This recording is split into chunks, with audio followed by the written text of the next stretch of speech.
பாட்டாளி மக்கள் கட்சியுடைய தலைவர் அன்புமணி ராமதாஸ் அவர்கள் பல மேடைகள்ல ஒரு விஷயத்த தெளிவா பேசியிருப்பார். வளர்ச்சினா பரவலா அனைத்து பகுதியும் வளர்ந்திருக்கணும், அனைத்து மக்களும் வளரணும், அதுதான் வளர்ச்சி.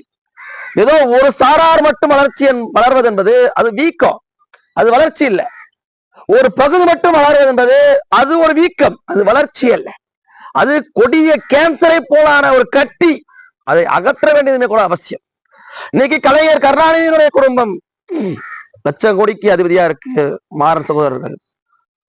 அதே திமுக கடகோடியில் இருக்கக்கூடிய தொண்டன் கோமரத்தை கட்டிக்கிட்டு இருக்கிறா. தமிழ்நாடு வளர்ந்துருக்கு அப்படின்னு சொல்ல முடியுமா?